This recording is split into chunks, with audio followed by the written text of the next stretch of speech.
Merga kunduran nalika nglairaken ati kula.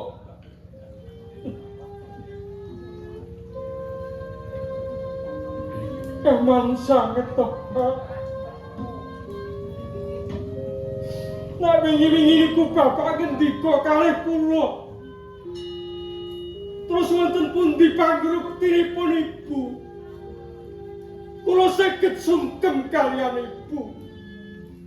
Nadyan kula mboten saged nyawang blegeripun ibu to, Pak. Wis tak kandhani. Ibu, aku njaluk pangapura marang kowe ya, Bu. Nalikane aku wis gagah piteksa, aku durung bisa males kabecikan marang kowe, Bu.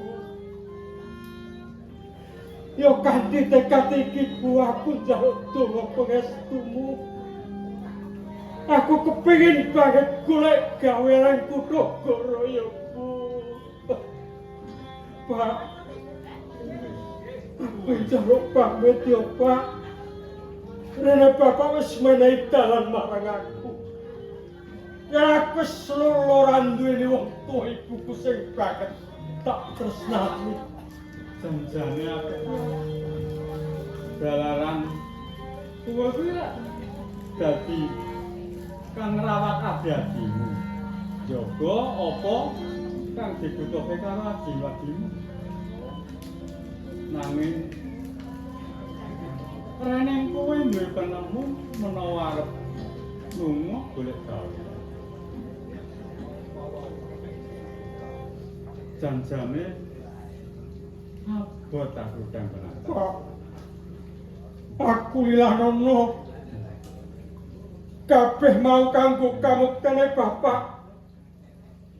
Uga kamuktene abi-abiku.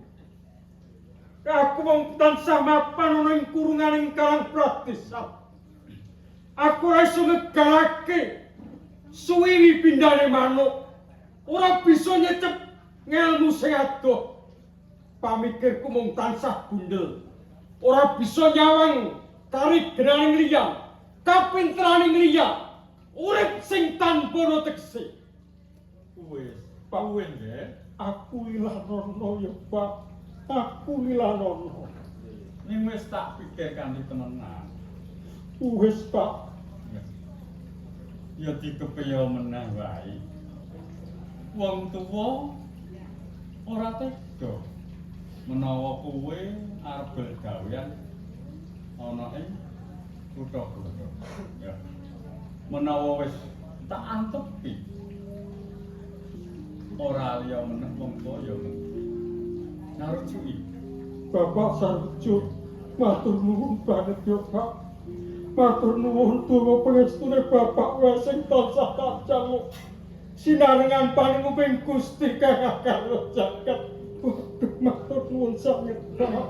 Ngene iki Kang Penata. Kados pundi, Pak? Yen kowe besok wis antuk gawean. Kowe aja lali karo adi-adimu ya. Mboten, Pak. Mboten kula tansah kemutang ngendikanipun Bapak. Kepareng kula nyuwun pamit badhe tata-tata nggih, Pak. Sik. Tesih napa malih, Pak? Wong tuwa ngerti to wong tuwa ora duwe apa-apa. Selantak lho, Pak. Iki wong tuwa duwene yo pusaka Kidang Penatas. Sifat kandel. Iki kanggo njaga uripku. Nanging Lajeng menawa kersanipun kowe Bapak. golek gawean iki pinangka kanggo sangu nggonmu golek gawean. Nanging yo yen kowe wis nggawa pusaka, kowe aja duwe tumindak kang adigung.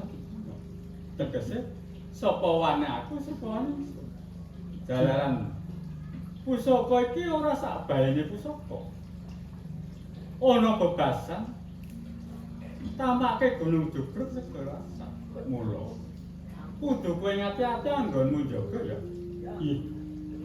Menawi ngaten ngendikanipun Bapa tansah kula sendikani. lan kula candhi lumebet wonten ing jiwa lan raga kula Pak. Kepareng kula tampi nggih Pak. Ya.